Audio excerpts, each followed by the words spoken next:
Your microphone is working? I think so. Okay.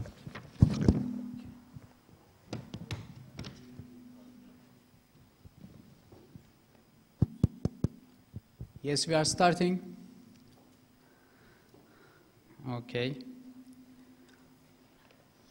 Welcome, dear guests. Today we have a distinguished speaker, Dr. Szamosi. Am I pronouncing? Perfect. Okay. Okay, good. He is senior lecturer and academic director of Executive MBA program of City College, International Faculty of the University of Sheffield. Dr. Szamosi will talk about change today. And his seminar title is Have Organizations Learned Nothing? Why Workers Continue to Resist Change. Organizational change is one of the major interest area in management, and today's seminar also important within this framework. Before I start, I want to talk about today's speaker shortly. Dr. Szamosi is a highly sought-after speaker in the area of organizational change and the management of change. He is a senior lecturer and the academic director of the MBA program at City College and a founder and co-director of the Laboratory for Strategic People Management. He is a member of the International Faculty of the Association of MBAs, AMBA, and is regular evaluator and assessor of European Union funded projects. Following 5 years as the marketing manager for an international biotechnology and optoelectronics company in Ottawa, Dr. Szamosi worked as a private consultant for diverse organizations such as the European Union, Digital Electronics, Human Resource Development Canada, Industry Canada, KPMG Management, the Canadian Imperial Bank of Commerce, and TELUS. He has presented change seminars and workshops for a variety of organizations and institutions such as Heineken, Deutsche Telekom, the International Finance Corporation, the Romanian HR Club, the World Bank, the Romanian Bankers Association, and Long IN Systems. Now, I am inviting Dr. Szamosi. Thanks. Thank you.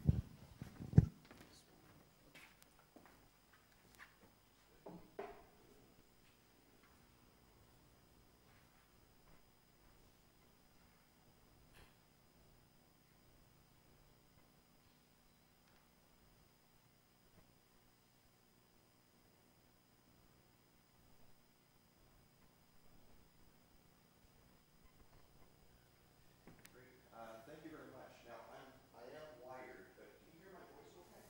Yes. Let me de-wire myself. First of all, let me apologize.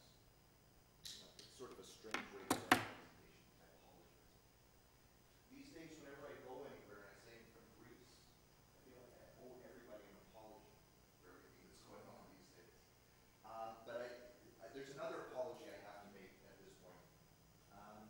Yesterday, I was teaching in Thessaloniki, and we just started the program. And at some point during my presentation with the students, I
Thank you. All right.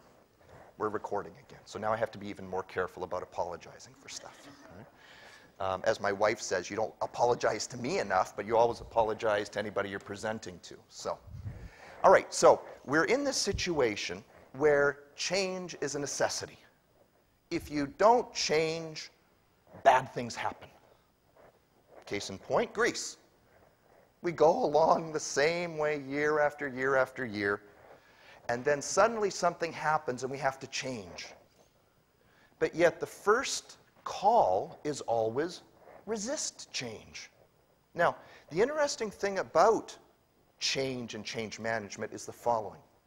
Resistance is always a part of the change process. And it doesn't matter what type of change you're talking about. Let me give you an example. Managing director walks into the organization, your organizations. How many of you are managing directors? Okay, good. Director level, senior managers. You walk into the company and you say to the organization, across the board, you say, everybody is going to get 100 euros more a month. Who would resist that? Nobody. I'll bet there are about 7 groups of people who would resist. If you went into your organization tomorrow and said, everybody gets 100 euros more a month, who would resist that? The accountant. Damn those finance people. We never budgeted that. We budget in January. You, the benevolent manager, come up and say, everybody gets, no, sorry, got to budget it. You can't do it. Okay, so there's our first resistance. Who else would resist it? You said? Shareholders. I thought we were in a crisis. I thought people should just be happy to have their jobs. What are you doing giving them money? There's no reason. That's a waste of money. And if you're giving them 100, where's my part? Well, hold on. So now we're at 2 points of resistance. What else? Who else would resist? Employees, would they resist? Watch this. Watch this. Why are both of us getting 100 euros more a month? She works twice as hard as me, and we get the same. What happened there? Or 100 euros more a month for somebody who is at the lower level means a 40% increase. Sorry, my arm's now doing weird stuff. But for somebody at middle manager, that's 5% more. Percentage-wise, doesn't make any sense. Doesn't look good. Jeez, hold on now. We said we were doing something good. We're giving people money. 4 points of resistance. There's one more resistance coming. Those people that say, hold on. As much as I love the managing director, they don't give away anything for free. Nobody gives 100 euros more a month. What do they want in return? Does it mean there's going to be something else coming? So here's the manager, the CEO, managing director, doing something which is actually quite positive. But yet, or at least we perceive it to be positive, but yet you get resistance. Now, here again comes the interesting part. Did a managing director ever do something that they didn't think was in the best interest of their organization? The answer, of course, is no. They always do what they perceive to be in the best interest of the organization. But if you turn it around and you're looking at it from the other side, it's looking a little different. What's important for one side may not be so important for the other side. We have known about resistance to change for decades. 50, 60 years we've understood resistance to change. But yet organizations today continue down a very unidirectional path. in how they undertake change. So what we want to do is we want to look at change from a number of different perspectives, because there are different types of change. We know that. But what we want to do is try and bring it together so that we can find more effective ways of changing. I always like to do seminars where we have what we call takeaways. The one takeaway to begin with is, no matter what you're going to do, there will be resistance. Guarantee it, take it away. Even if you don't see the resistance or don't hear the resistance, it's there. That is a guarantee. So, have we looked and have we worked at, understood? Nothing so far. Yeah, organizations learn. We know this from authors such as Chris Argyris, who talked about the learning organization. And we've studied it and studied it and studied it. But where are we today? And how do we go forward? Now, like you, I'm sure you spend a lot of time on the road. How many of you spend too much time traveling? Okay? I know I do. Okay? And whenever you're away from home, you always get a little bit homesick, and you know, you've got people at home saying, "Where are you, Daddy?" I have 3 kids back home, a 6-year-old, a 2-year-old, and an 11-month-old. I always like to put their pictures up there. It just makes me feel that much more connected to home, even though I'm not at home as much as I would like to be. But again, isn't this interesting? This is a change in the way we do business as well. It is the way we do business. When my father was working, he was always home no matter what happened. He always made it home. Today, if there's something more going on at the office, I have to call up and say, "Sorry, can't make it there. Kiss the kids goodnight. My wife, do you still want to be married to me?" Okay? There's a lot of differences going on. So change is something that happens in organizations, but it's also happening to us in our daily working lives and the way we're doing things. So you already have a bit of background on me. I've been doing change and change management now for the better part of 12 years. I was one of the first researchers to look primarily at change in the telecoms industry, knowledge-based industries, and I have a particular slant on the change process. Normally, we look at change as a technical issue. It's a very technical thing. We change softwares, we change ERP systems, we change the businesses that we're in, and so on. I look at what we call the soft side of change management, if you will, the HR side of change. In terms of educational background, I have a bachelor's degree in marketing, a master's in international business, and a PhD in HR. From an academic perspective, that makes me schizophrenic. Okay? Most people take one path and that's what they go down. I like to bring all of these different things together. Why? Because in the business side of things, you cannot just concentrate on one particular area. Okay? I had a chance to talk with finance. I had a chance to talk with operations.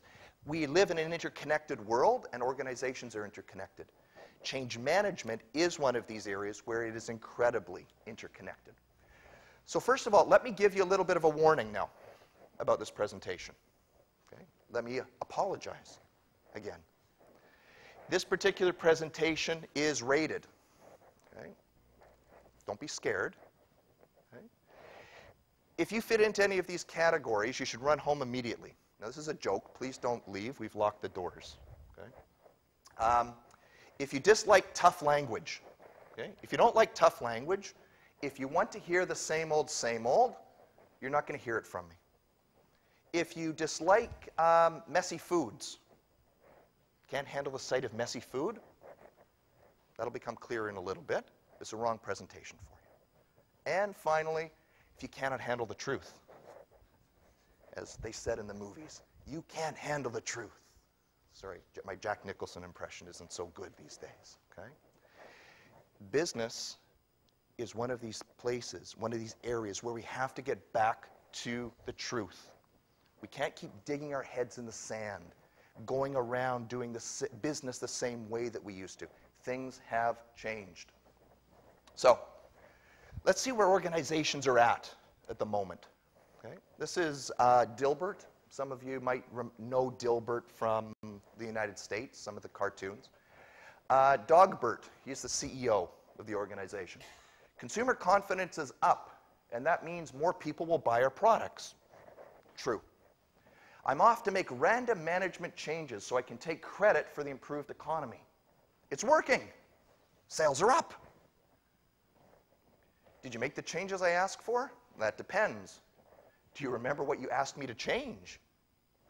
No. Well, yeah, I made those changes. We ask for a lot of changes. Okay? We try a lot of changes. But a lot of times we say it and then we go on to the next one. We forgot what we were trying to do. So, what are organizations really saying, though? Okay? What are they really saying about the change process? And they have some very, very specific language that they're using today, especially during this time of crisis. This is what they tell me. Do a lot of research in the area. Hello, Szamosi, we're in a crisis here. Okay? And when you're in a crisis, you need to change. And everyone knows that, so get lost. We have no choice. Change or get out. We don't change, we're dead. So you change the way we need you to change, or you get out. No one is forcing anybody to work here. No one forces you to work at an organization. If you don't like the changes we're making, get out. Tough language, huh? But that's the reality of it. I'll tell you how much of a reality this is. 1 year ago, I went into my principal's, the CEO's office of my organization, and I gave him feedback on the change. Bad mistake. He didn't want to hear feedback. He said, I'm not forcing you to work here. These are the changes that are required. If you don't want it, get out. Interestingly, 1 year later, when I went back into his office, he said, what did you tell me about that change again? Sometimes we disconnect from some of the feedback that we're getting about change. Resistance costs us time and money, two luxuries we cannot afford. It's a money issue. Change has to happen, and has to happen now. Again, change or get out. Finally, when there's a crisis, whatever we learned from the past no longer applies. It's a different set of rules, new ways of survival, change or get out. So let's talk about change for a moment. You might be familiar with a change called re-engineering. Anybody heard of re-engineering? Re-engineering came from the Harvard Business School. This was the drum, and this was the be-all and end-all. Re-engineering was brought to us by two authors by the name of Hammer and Champy. They wrote a book called Re-engineering the Corporation. And all the Fortune 500 companies in the US jumped on board. They said, they found the Holy Grail. This is the way we have to change to survive. Here's what re-engineering is. It's basically, with a broken hand, let's see if this actually works. It basically does this to your organization. This is what Hammer and Champy said. They said, take your organization, destroy it. Destroy it into its little components, and then when you've destroyed it, throw it away. And then, when you've destroyed it and thrown it away, start again. It's called the blank sheet approach to change. The idea being, if I started a business today, what would it look like? It's going to be leaner, it's going to be more effective, it's going to be more internet-based than it's going to be bricks and mortar, and so on. All the Fortune 500 companies bought into it. Success rate? 5%. 95% failure. And Hammer and Champy said, uh-oh, we screwed up. what did they miss? Because it sounds logical, right? Destroy it, build it again. What did they miss in the re-engineering process? They missed people, emotions, resistance. You cannot destroy an organization.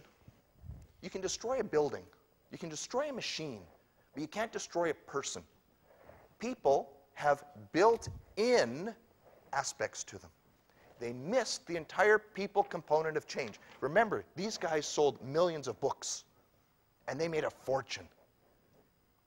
So what do all good researchers do when they screwed up? They write another book. And then they went out and sold that book. And the only difference between the two books was people. Change is all about people. You cannot have change without considering the critical aspect of people. So, change itself is interesting. Change happens on a continuum from what we call evolutionary change to revolutionary change. There are different types of changes. Since we started this presentation, you have all changed. You have all changed. I hate to say this, but we've all got a little bit grayer. We have all got closer to the end. And there was nothing you could do about it. You can try and protect change. We dye our hair, we take La Prairie creams, and we put it all over ourselves to hold back change. But at the end of the day, there's nothing you can do about it. Your body changes. That's evolutionary change. Organizations today cannot survive on evolutionary change. Now, tell that to governments. Anybody working for government? Good, I'm protected. Okay, I've got a visa that'll still get me out of the country. Okay? Governments change very, very slowly. And we get frustrated in business. We say, how come they don't change as quickly as we do? It's built in. On the other side, you have what we call revolutionary change. Changes that are macro-oriented, that are forceful, that are dramatic, that have to happen inside organizations. Now, evolutionary changes don't get a lot of resistance because they just happen naturally. Revolutionary changes get massive resistance because there's a big thing happening. Now, the question then became, if this is where organizations have to be, how do you do it? So you reduce/minimize the resistance to change. Well, there was one idea which said, what you need to do is create minor earthquakes. I want to change from this point to that point. Okay? That's my distance of change. I can make it revolutionary. I can go like this to there overnight. But I'm going to get huge resistance. It's a problem. So what we do is we create what we call minor earthquakes.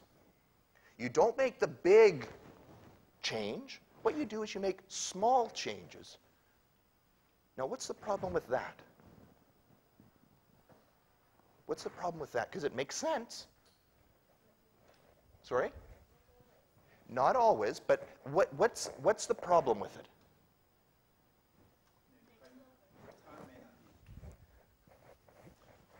This takes 1 hour. That takes however long. We might not have an hour.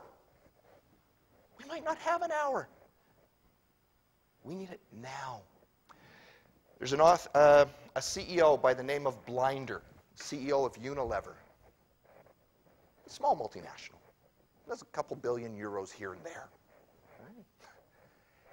Blinder said the following: it is not until somebody is on the cliff looking down and seeing nothing and taking one step forward and starting to fall, that they will start changing. They have to be on the way over. Question, how many of you smoke? Nobody wants to admit it. When do people start quitting smoking? When do they do that? Generally, it's when the doctor says, one more puff. That's all you got left. And then people say, okay, done. It's the same thing that Blinder was saying. You're on the cliff looking down. When do you go to the doctor? You wait 36 hours to go with a broken arm to the doctor. Why? Because it's not really broken. It's going to fix itself. We wait, we resist. It's in us. So we are dealing with this. These are the situations that we're in, and we have to somehow break through it. This is last one here. I love this one. Resistors are terrorists. They're there to terrorize our organizations. Because if you're not with us, you must be against us. Again, change or get out. So we're living in this environment, this situation, where there are a lot of forces for change, a lot of things that are changing. Technology is changing, economic shocks, competition, social trends, all of these things are changing. But in organizations, we don't have control over a lot of these things. How many of you say, yeah, I can control the economic shocks, not a problem. They're done to us. So there's really not too much we can do from that perspective. But there are some things where we do have a measure of control, where we can impact things. Technology change, competitive change, and workforce change. These are things that we actually have a measure of control over.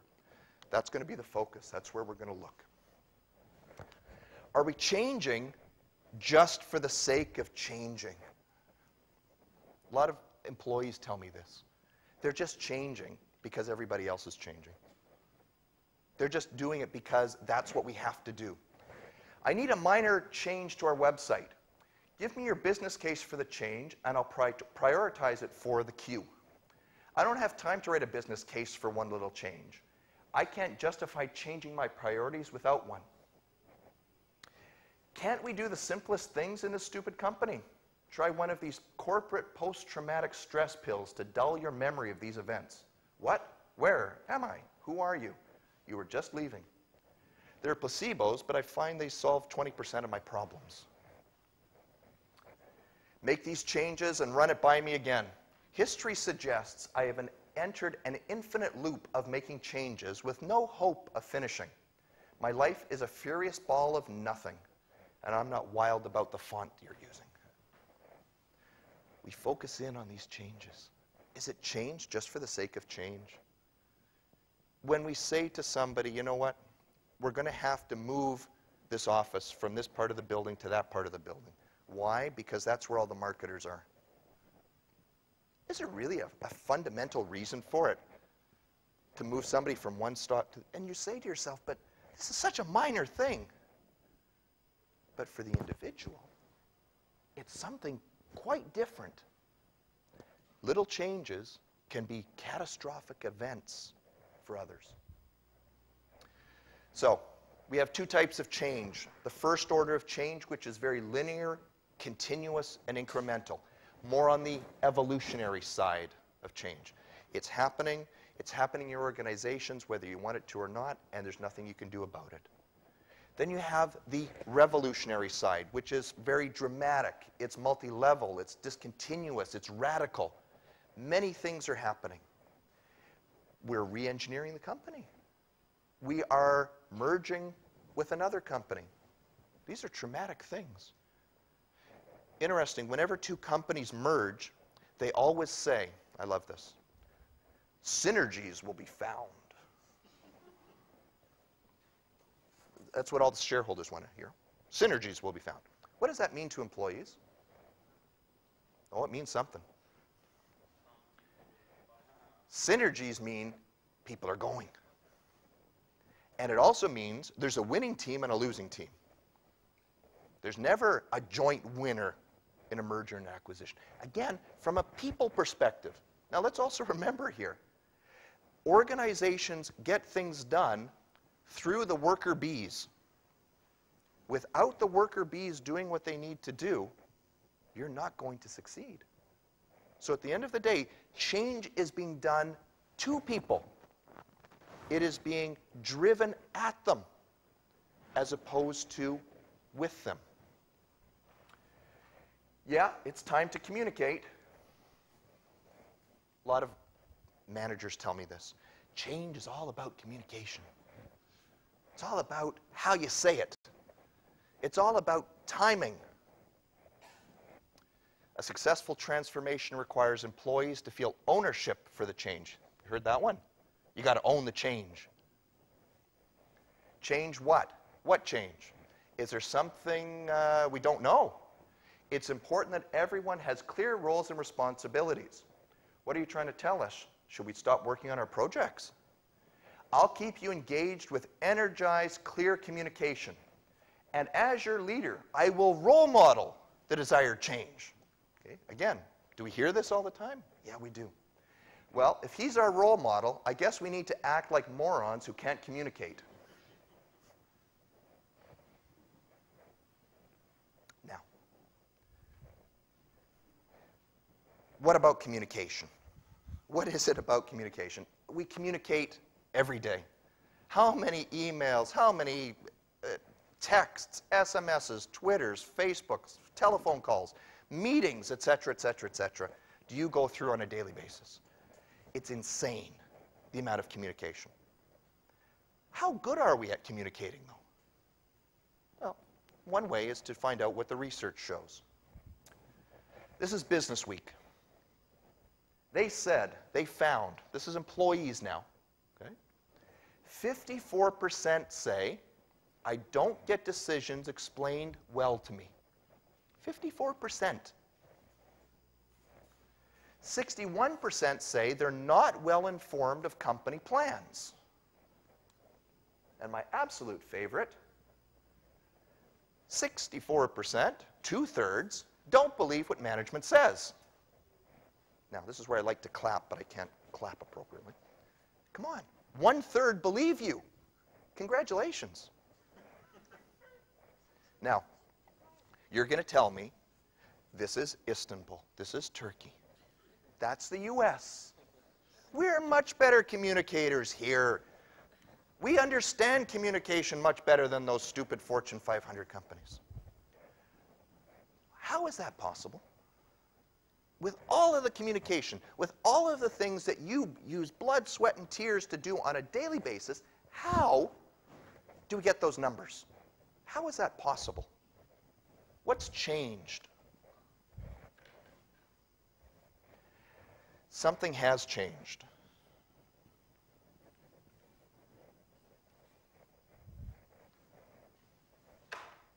Employees don't trust us anymore. They don't trust us. How many times have we said something and it didn't happen? How many times have we promised something and then had to pull back from it? In some ways, it's like a marriage. You break the trust bond, it's very difficult to sew it back together. Very difficult. Work hard. The harder you work, the farther you'll go in this organization. So he works really hard. And he really goes at it. And he says, so, what's happening? And I say, well, we're in a crisis. You know, thanks for working hard, but, you know, what can you do? You should just be happy you got a job. The trust bond has changed. The contract between employees and organizations has changed. In the past, there was an implicit contract. Work hard, I will pay you, and you will give me the work that I require. And you will be with me for life. We called those lifers. Today, people, employees, managers change jobs and careers between 6 and 9 times. So from an organizational perspective, it's tough to have that really close relationship where we're all going in the same direction. Why? Because you will change or I will change. I promised him something, but I didn't realize we were going to merge with his company. And his company already has somebody like you. That's life. So everybody's looking out for themselves. We become more selfish. We develop something called Me Incorporated. I'm going to do what's best for me. How many of you have changed organizations that you've worked for? A lot of us. The question, of course, is why? Normally, it's I found a better opportunity. My organization couldn't give me what I was looking for. What that actually says is they weren't going to change for me. Simple as that. We get stuck on a particular path. Organizations communicate to their people in simple, comprehensive language, right? That's what change is all about. Simple, direct communication, right from the top. You read any change book, that's what they say. You need a clear, consistent message that everybody gets, and you hit them from multiple perspectives on it. Let me show you one. There are things we know we know. We also know there are known unknowns. That is to say, we know there are some things we do not know. But there are also unknown unknowns. The ones we don't know, we don't know. Actual communication from a CEO to his subordinates. Read it again, and you will find that the communication is 100% correct. What he said is the truth. Simple, comprehensive language. That's what he said to his generals as they were going into Iraq. Simple, comprehensive language. Yes, organizations resist change too. We tend to spend a lot of time looking at those bad people inside our organizations who resist, but organizations resist change too. Let's not kid ourselves. After 8 months, senior management finally approved your project plan. It's too late. All of the technology has changed, and our competitors have leapfrogged over us. Well, maybe you could write a new plan, or we could get the same result by simply resubmitting this one. Organizations resist change, sometimes for very good reason. Sometimes that resistance is what drives them down. Sometimes. How many of your organizations have resisted certain types of change? For example, resisted getting a new ERP system. ERP systems. Very, very complicated change. Man, if I put in an ERP system, SAP makes a ton of money, Oracle. We're going to be confused for the next 3 years while we try to figure it out. Let's hold off. Let's let the technology catch up to where we want to be. Meanwhile, everybody's leapfrogging us and going over, and then we say, oh, it's going to cost us 5 times more now than if we hadn't implemented it before. Hindsight is always the best predictor of whether or not we should have resisted change. They do resist. In practical terms, in consulting terms, we have what we call the death spiral. This is what happens. Organizations that have had sustained success, they've been successful for a lot of period of time, they tend to become a little bit arrogant. They tend to become a little bit conservative. Why? Well, things are going so great. Why would I want to change it? Okay? Because if I change it and it doesn't work, I'm going to look like really bad. So let it keep going and going and going. What that relates to is a decrease in customer focus, loss of speed, less innovation, performance declines, and then we deny it and do more of the same. We go round and round and round. Now, is this a natural thing that happens in organizations? The answer is yes. When times are good, we run, we run, we run. When it's crisis, We pull back, we pull back, we pull back. The organizations that are doing well right now are the ones that always operate in crisis mode. It's okay. Crisis, good times, bad times, steady path. Now, somebody might say, but that's not change-oriented. That's one path. But what they've built into their system is continual change.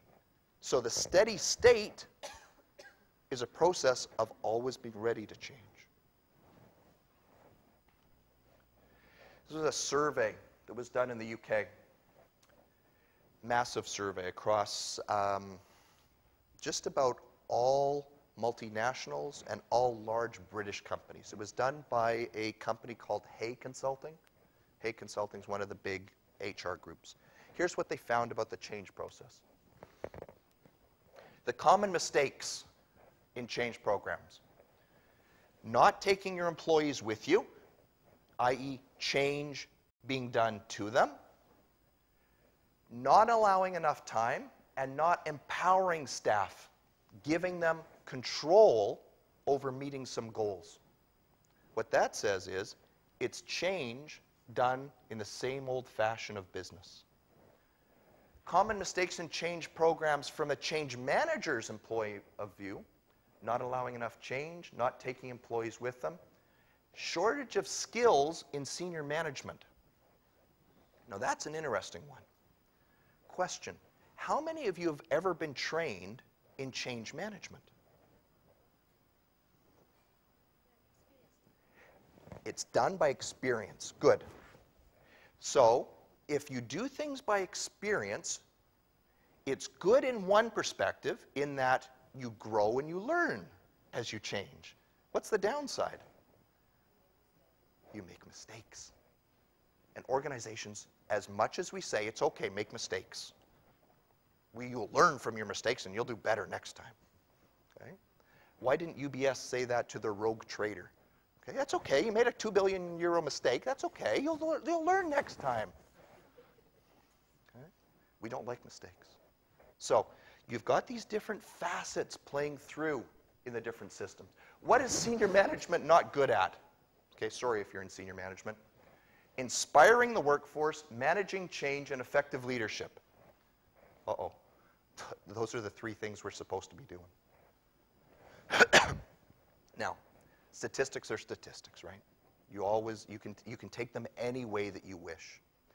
All I'm trying to point forward to here is there are some things that we have to rethink. We can't expect people simply to change or understand change by osmosis. It just sort of hits us in the head. Because as individuals, we resist change. Our thinking set is very, very narrow. Quick example. When you get together with friends and you're trying to decide where to go for dinner, you're living in a huge city. How many restaurants do you have? Tens of thousands of places you could go. After you name 5 restaurants, does everybody sit and think, well, where else could we go? Your choice set is very limited. And it's limited because there is a threat if you go somewhere else that people won't like it, it won't work out. You like consistency. So here we are, change magnets, change drivers, moving this country, moving our organizations into the European Union to run the world, but yet we live on a very small platform. How do we break away from that particular platform? Organizations, and I've heard this a lot of times, simply need to sell the change better. That's what's really going to drive people to change. It's how we sell it. It's how we present it. And when people sell it properly, people buy in. Let me show you a quick example. How many of you like breakfast? How many of you eat a good breakfast in the morning? Yeah, okay. Breakfast, quite honestly, is one of the most inefficient meals of the day from an organizational perspective. Sorry. completely inefficient. Organizations should be looking at the way you eat your breakfast and the process of eating breakfast and say, revolutionize that. Do it differently. Because we know in the morning what you're going to do. You're going to have an egg, right? Maybe some eggs. You might have some olives, a little bit of cheese. Right? You'll probably have a little bit of tea. Right? And you might have a little bit of sweet as well. Right? Now, how can I make that more efficient? How can I make that more effective? Because remember, change is all about productivity, effectiveness, doing things faster. Here's what you do. You take your egg. Okay. In fact, what I just did was very inefficient. I actually broke the shell. What you should do is just drop it right in. Your cheese, throw it in. Take your olives. Tea, separately from your breakfast, completely inefficient. And a little something afterwards? No. Okay. What you need to do is you need to find a more effective way of having breakfast in the morning. Okay? So what you need to do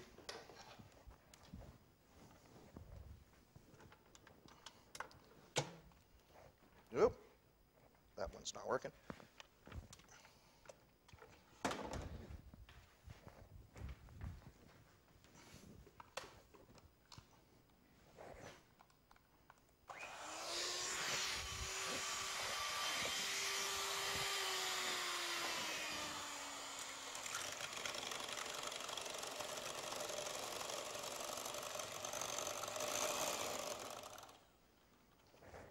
Because that's what organizations do, right? They do it more efficiently. Sorry to the cleaning staff.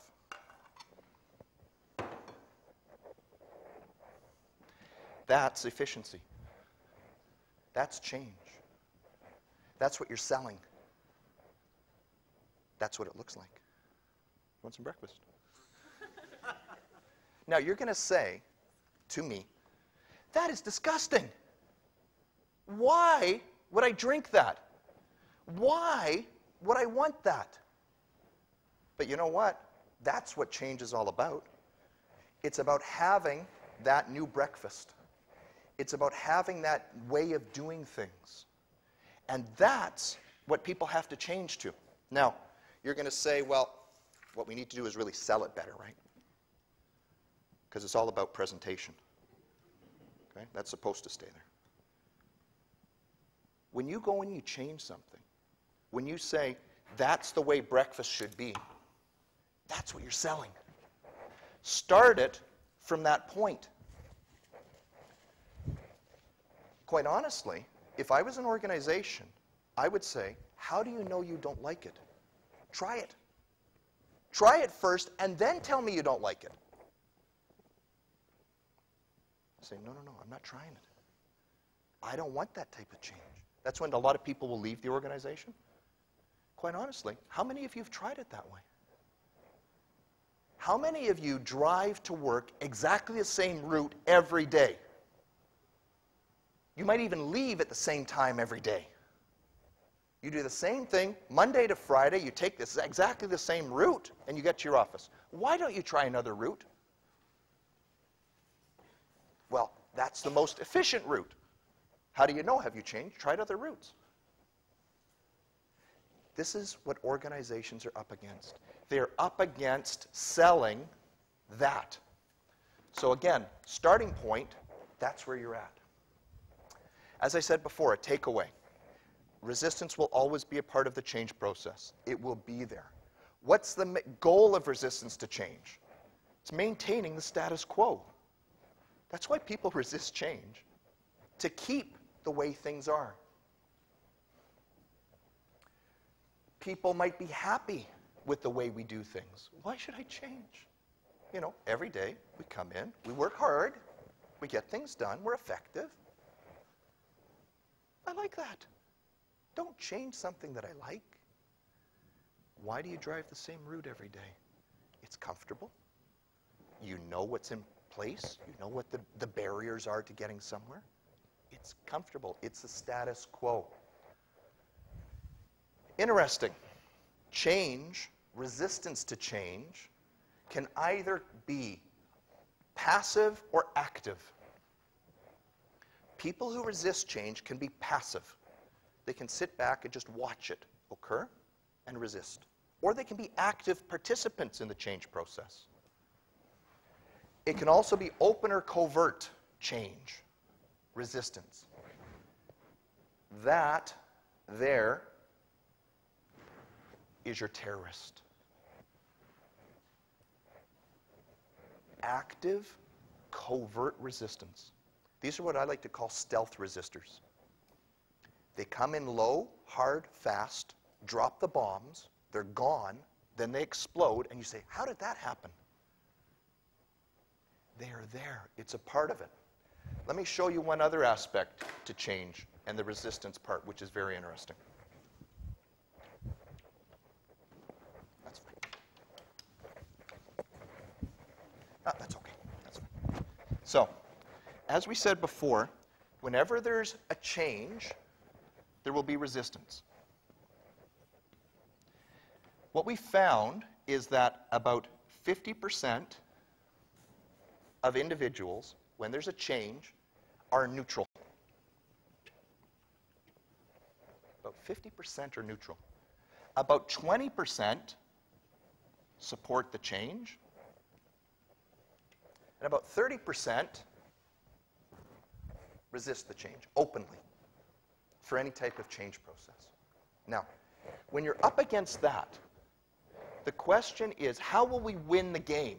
Because change is a game. Whoever wins this 50% will win the change game.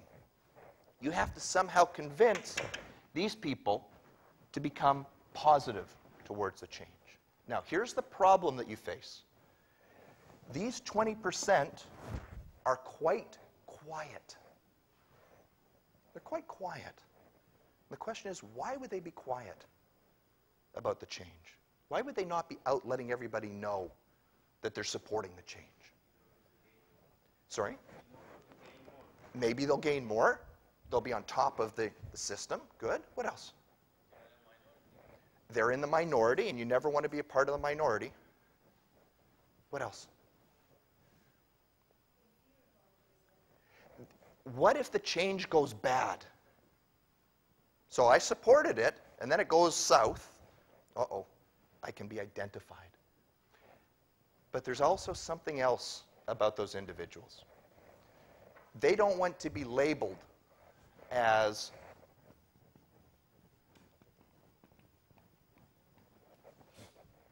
"Oh, you're such a good company. Way to go, excellent change. I'm with you like I was before." The management patters on the butt. Okay? Those people, you don't want to be positioned in that category. Now, the interesting part here is this 30%, they can be quite vocal. Screw the company. People, power, draw the line. Nobody's going to cross that line. Strike. We're out. Why are those people quite vocal? There's actually something very romantic about a resistor. There's something romantic about the person who stands up for the little guy and says, we are here to protect ourselves. So, you're on the 50%, you're sitting on the fence, and you listen to one side and you hear nothing. You listen to the other side and you hear bad organization, bad change, we're all going down the wrong path. Which way are these people going to go? That's what we're up against from an organizational standpoint. Again, this has got nothing to do with the type of change. It's got to do with the resistance and how we push through the change. So again, is management's role in creating resistance? Does management create resistance, or does it create the environment within which resistance occurs? And the answer is yes, in a lot of ways they do. Sometimes change is perceived as a threat. Sometimes the costs outweigh the benefits.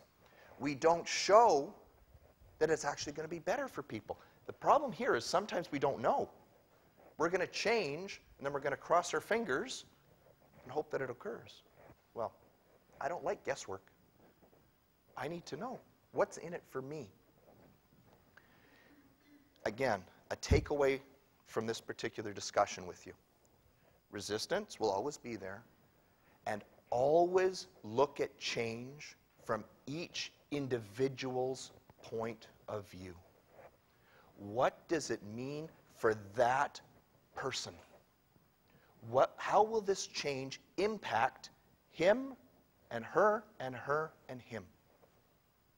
When you take it to that level, it's much easier to try and work through any potential areas of resistance because you're actually at the fundamental levels of the organization itself.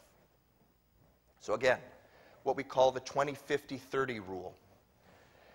Another interesting aspect of resistance is that it is very predictable. The process that somebody goes through in terms of resistance is very, very predictable. And in management, again, a takeaway. If you can predict it, you can manage it. We know in management that if we can predict it, we can manage it. So, those of you that have had any type of management seminar or have any type of formal management background will automatically identify that as part of, remember Maslow? Maslow's hierarchy of needs. Maslow was this psychologist, and he said people motivate in certain ways. Well, look what happens. When people are going through change, the way they motivate goes down. Mistake that organizations make. Let's go through a change, and let's everybody train everybody and go on a management retreat. Waste of money. It's completely useless from a motivational perspective. It doesn't work because people are going through this. Anger, blame, awareness. When will they start to need coming out? It's on this end. Exploring, discovering, developing things. After they've gone through the resistance. We tend to throw money at the beginning, which is it's a waste of money. It's poor use of resources. Finance people love that terminology. Bad use of resources. Do it on the back end. You have to let people go through a grieving process. When you go through a change, people will always be drawn back to the way things were. You've got to let them let go of that. Psychologically, mentally, besides the technical aspects of it. We developed a model of resistance to change, which we've used with a number of different organizations now, and we actually go out and measure these types of things. Whenever a change comes, as we had said before up here, you always have accepting, neutral, and resistance to change. What category people will fall into depends on your culture and your work environment, first of all. The type of environment that you have. The way people do things in that organization. As well, demographics. We know from research, and we know from application, that older people are more likely to resist change than younger people. We know that. Now, it's not to say that there aren't older individuals who love change, but in general. Now, here's a fun one.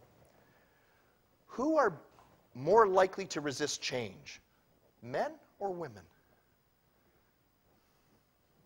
Now, of course, the men say women, and the women say men. Research has shown, not conclusively, now I wonder where my escape hatch is when I say this, okay? Generally, women like change more than men. Men tend to resist change more than women. So again, you have that aspect that comes into it. So, the bottom line here is, how can we break through the resistance? What can we do practically in order to support people through this change process, to break through the resistance. And this is where I want to leave you with a number of different takeaways. We've done a lot of research in this area. I started this research back when I was in North America. We've now done it through a lot of the Southeast European countries. We have worked with top-line growth. Okay? Again, this is what organizations like to hear. They say, does this lead to growth? Will it, for lack of a better term, put more money in my pocket? Okay? Well, yes, it does. It links to higher job satisfaction, higher job performance, a better balance between work and stress and family. It also leads to lower burnout in the workplace, as well as higher organizational commitment. So you have top-line growth aspects to the things we're going to talk about to finish off. What are the things that managers need to do? Again, let's be clear here. Managers need to do on a day-to-day basis. Okay? This is not during a change process, but this is what employees say managers need to do on a day-to-day basis. Then we're going to finish it with the change side. And I have no problem making these overheads available to you, either through Şehir or through myself as well. So if there's anything you want, just let me know. This is what we say. Managers need to maintain performance standards. Treat me with respect and dignity. Delegate responsibility to me. Make sure my opinion is heard at meetings. Is supportive of the decisions that I make on a daily basis. This is what we call day-to-day supportive management. This is what employees need. Now, you're going to say, but that's what I do. That's what we expect all our managers to do. But then I ask the question, how many managers get training in how to be supportive? We learn a lot from seminars, but do we actually apply it? Do we actually get down to the foundations of it? Gives me challenging jobs, gives me feedback. Yeah, I give lots of feedback. Boy, are you bad. We tend to give a lot of negative feedback, not so much on the positive side of feedback. Shares information with me. Now let's specifically get into change behaviors, supportive things that employees, and very, very clear here, employees tell us as researchers and us as consultants they want from their organizations during times of change. Is it scientifically valid what I'm going to show you? We have a number of academic papers that we've published using these measures. Is it practically valid? A number of organizations have used this. T-Mobile, Deutsche Telekom has used this. PTK is Posta Telekom Kosovo, which is the post cell phone and fixed telephony in Kosovo. Heineken has used these measures as well. So there's a lot of practical validity that's come from it as well. And it's also available through the Center for Disease Control in the US. It's actually published as a valid measure, a valid way of looking at how to support people through times of change. So what do we have? What are the most important supportive change behaviors? What do organizations, what do managers need to do during a time of change in order to support the employees? Inform them, communicate, and inform both employees and customers about change. Parenthesis on that one for one moment. Employees said to us, you have to let customers know what's going on. And here's why. Think about this. Whenever a change comes, where do customers go to find out what's happening? They go to their direct contact in that organization. It could be a salesperson. It could be the clerk in a bank. It could be the telephone operator. And when the person says to your employee, I hear you guys are merging. What does this mean for me? And the answer is, not a clue. Customers tend to migrate. They tend to leave. Because instability. They don't like uncertainty. So change has to be communicated both to employees as well as to customers. Getting into alliances with other types of organizations, looking at new business, and developing a more comprehensive view of the competition. Employees are very sophisticated. They understand our business environment. They understand what it takes to survive. During times of change, they expect that to be coming to the forefront. Why? Because they will go with a change that is developing these types of things. Finally, paying more attention to the bottom line and giving people separation packages, i.e., if we are going to go through some type of rationalization, that people are treated fairly. We have something in organizations called survivor syndrome. Survivor syndrome occurs when we go in, we downsize, okay, that's life, but then we have the survivors in the company. Now, some people say, well, they're the lucky ones. They're still there. These guys, they're gone. They don't have a salary. Research has shown, practice has shown, that these people are actually luckier. Strange. They're without a job, but they're luckier. They are in that they know the situation. They know that they don't have a job, and they can be first out to go and find new work.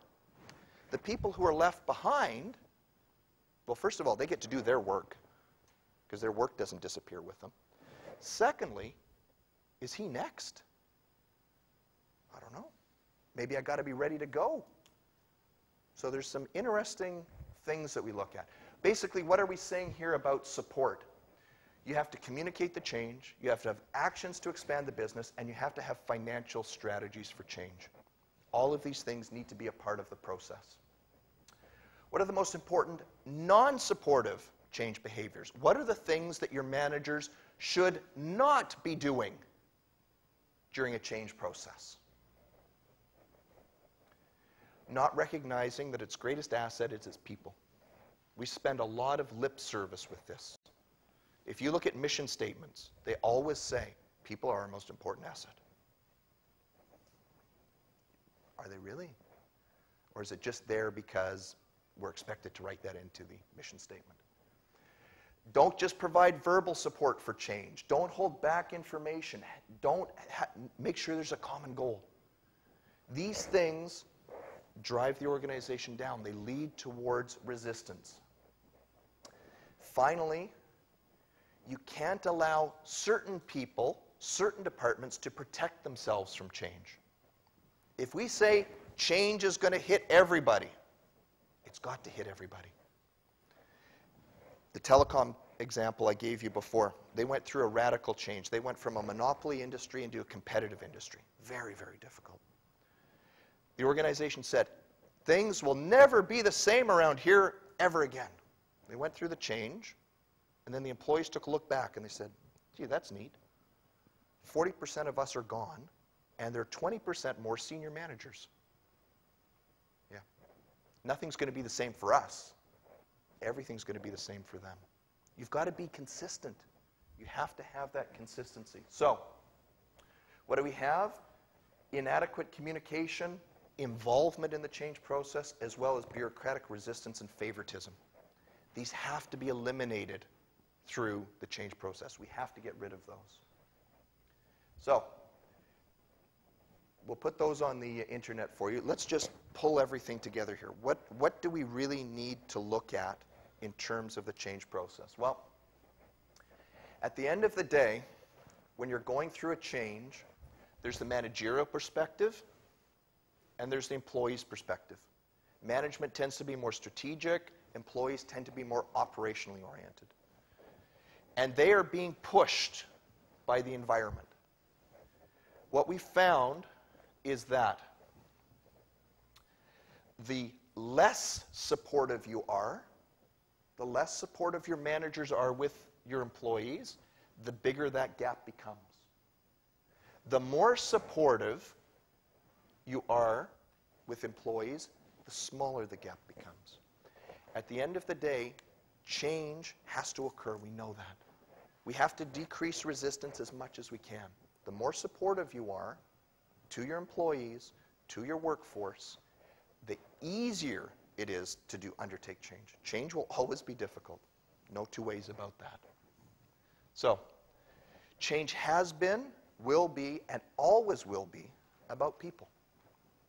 It is not a technical process. You need to support people through the change process. Now, there are always organizations that say to me, we are not a babysitter. Our employees are adults. They have to take ownership of things. True, true, and true, but you have to have a measure of support. People have to be supported or feel supported through that change process. And that's where I want to leave my discussion with you. This is part of a broader series of change seminars that we do through the Laboratory for Strategic People Management, looking at change through all of these particular dimensions. Does anybody have any questions or issues they'd like to raise in terms of some of the things that we've discussed here?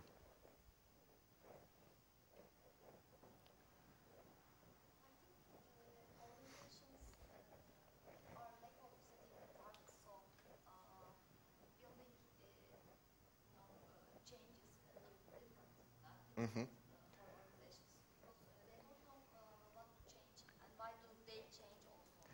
That's good. Yep. Good.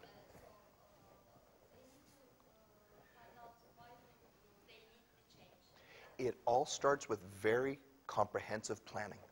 It all starts with being proactive as opposed to reactive. A lot of organizations tend to change when it's too late because they see customers migrating, because they see the technology already changing, and then they say, uh-oh, now we got to change. Okay? But by that point, it's too late. You're always playing a catch-up game. The other part that you mentioned is important. A lot of organizations do benchmarking. Okay? A lot of our companies do benchmarking. But benchmarking is not a panacea. Just because Federal Express does logistics that way doesn't mean that everybody has to do logistics that way. You have boutique logistics. You have different ways of doing things. You have to take into account cultural differences. You have to take into account whether it's a multinational versus a domestic versus a small firm versus an international. All of these things need to be taken into account. So I agree 100% with you. Each change is individual. Each change has to be looked upon as a unique activity and unique from each individual employee's perspective as well, and employees including managers through that. Agreed. Okay, great. Thank you very much. I'm sorry. My apologies. One more time? Path dependency. What do I think about path dependency? I think currently it's a flavor of the month. One of the problems that we have in change management, like we had with re-engineering, is we tend to go in cycles. We tend to have something that's, let's try this because it seems to be the way to do things. What I believe is that whether it's path dependency, whether it's re-engineering, whether it's Lewin's model of freezing, moving, refreezing, punctuated equilibrium, all these models of change, honestly, to me, it doesn't matter. The bottom line is, have you looked at the people side of it? As long as you've looked at the people side of it and built in that component, I think that just about any model will work depending on the situation. But I don't believe there's a silver bullet. There's one best way of doing things. So path dependency, I think, has a lot of validity, but you've got to test it. And I would never want to say to an organization, that's the way you do it. Let me give you a quick story. You might be familiar with a company called the Boston Consulting Group. They do a lot of change. They go in and give change programs, and they charge a lot of money, 200,000, 300,000, 400,000 euros to come in and develop a change program for you. And they give you a really nice binder. And they say, we've looked at it, there you go. So they did this for a telecom company back in Canada. And this company was doing, now we're back in about the year 2000, 2001. They were doing about 1 billion euros a year in terms of sales. So it was a biggish company. BCG was coming in to present their change plan. And I was working with the CEO at the time, and I said, let's have some fun with BCG. The CEO said to me, you're not allowed to have fun with BCG. They're a very serious company. I said, let's have some fun. He said, okay, what's the fun? I said, here's what we're going to do. They're going to come and present their change plan, which is part of their contract. And they're going to want their money, 300,000 euros at that time. And I said, here's what we're going to do. We're going to offer them 100,000 euros and 5% of the savings that we will get through their change plan, because the numbers are there, and they say we're going to save 200, 300, 400 million over the 5 years. They will make 5 times more money from the savings they're going to give us.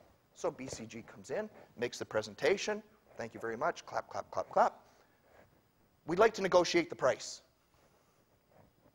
Excuse me, BCG doesn't negotiate prices.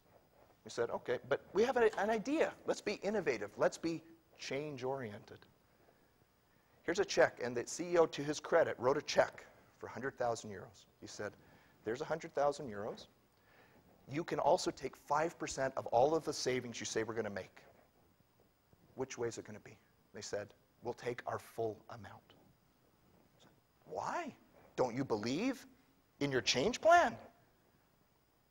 They knew very, very well that the application or the implementation is the most difficult part of the change process, not creating the big document. The other problem with a lot of, sorry, anybody in consulting? Uh-oh.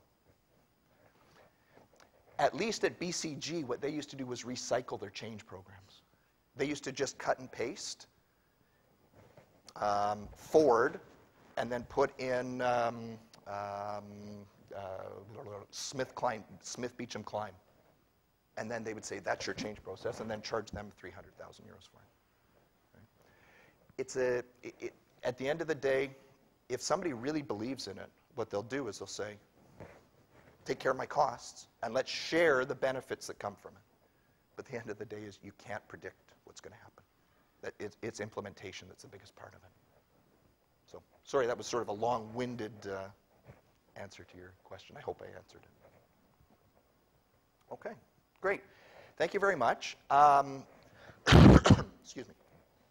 Just want to take a couple of minutes just to tell you a little bit about our MBA program that we're running jointly with Şehir here in Istanbul. And, oops. And we'll do that. Okay. As was mentioned, I'm the academic director of our particular program. We've been running MBA programs for the University of Sheffield for 19 years now. We currently run programs here in Istanbul, in Thessaloniki, in Belgrade, in Bucharest, and Kiev. It's an EMBA program that is run specifically for those with experience, business professionals who don't want to give up their day job to increase their skill levels. We run it on weekends in a weekend mode, Friday, Saturdays, and Sundays. We have, because of the different locations that we also have the opportunity to take students from one city and bring them to another city in terms of studying. So a lot of the program, of course, will be done here at Şehir, but every now and then students, because of business obligations, because of business trips and so on, will take units at other campuses that we have. The program is run over 2 years. In the first year, students take 8 courses related to management, from organizational behavior to business economics to finance, if you will, the foundations of management. In the second year of the program, we have 4 more units: current issues in management, corporate financial management, research methods, as well as managing and leading people. And then what we call the specialization units. There are 5 different specializations that we have in our program. One is an MBA in general management. One is in healthcare management, marketing, finance, and logistics. So there's 5 different specialized aspects to our program. Our program is certified by AMBA, which is the Association of MBAs, which is a quality assurance group that certifies programs throughout the world. I happen to do work for that organization as well. I get sent around to different countries evaluating MBA programs. We're in the process of completing AACSB, which is the American accreditation body that looks at business schools. So we have a lot of the different qualifications that go with it. The bottom line behind our program is whenever we teach units, it is never one lecturer who will come and teach a particular subject. It's always a team concept. So you'll have between 2 and 4 lecturers on a weekend who would provide information on a particular subject area. As part of this program, we always ensure that the assignments that get written are company-focused, company-specific. Unlike some MBA programs that say, for example, you're going to do a case study on Starbucks, okay? And everybody writes a case study on Starbucks. What we try to do is tailor assignments, tailor work that is specific to individuals' organizations, so it's applicable immediately. Sheffield itself is a world-recognized university. It's in the top 70 globally. It's 8th in the UK, so we have a lot of different credentials that come with the program. We're very honored and privileged to be working with Şehir in what we believe to be a groundbreaking program in the city. I'm more than happy to discuss any particular aspects or things related to our program, either now if you wish, or by email, Skype, and so on. I don't want to bore you with a lot of this. A lot of this information is available in brochures on the Şehir website and our website as well. The one thing I can say is the following. Whenever we start a program in a new city, we look at it as a challenge. We don't simply take a cut and paste approach and say, great, now we're in Istanbul, and then next week we'll be in Moscow, and so on. We look at it as an investment, not only with the partner institution, but most importantly with the students themselves. We've now put through about 1,500 executives throughout this region, Southeastern Europe, from Albania to Romania to Kosovo to Fyrom, Macedonia. Let me be very clear. We are located in Greece, but we are not a Greek MBA. Very, very clear. About 5% of our students are Greek. The majority come from Kosovo, from Romania, from Bulgaria, all around the region. It is a UK MBA. You get a UK certification. You get a world-class degree. As part of that, you can also get what's called the Chartered Management Institute certificate. So if you complete the program, you are eligible to get a Chartered Management Institute certificate, which is at level 7, which is the highest level that the CMI gives, which is a UK, again, a UK-based organization. So you have a lot of different credentials that come with it. As well, and this is the first time we've had a partner institution where we can do this, students that take the program here and complete, and now it is the ASIR test. One more time? ALICE, sorry, the ALICE test, will also get a degree from Şehir University as well. So from the one program, you have the potential to get 3 world-class certifications, one from the Şehir University, one from the University of Sheffield, and then one from the Chartered Management Institute. Thank you very much for coming. I apologize if I went a little bit long, and I apologize for this. I feel rather awkward walking around. I'm supposed to. I was telling the story earlier. I was on the airplane. I was sitting at the very back, and being a tall person, sometimes my knees sort of get caught with the seat in front. And there was a rather large individual, shall we say, who was in the seat in front, who decided to do a big backflip, and it flopped the tray table right onto the arm itself. The stewardess came running out and saying, you know, somebody die in the airplane. So thank you very much. If there's any other information I can provide, please feel free to contact me. I appreciate you coming out and being a part of, hopefully, what will be a long-term seminar here at Şehir. Thank you.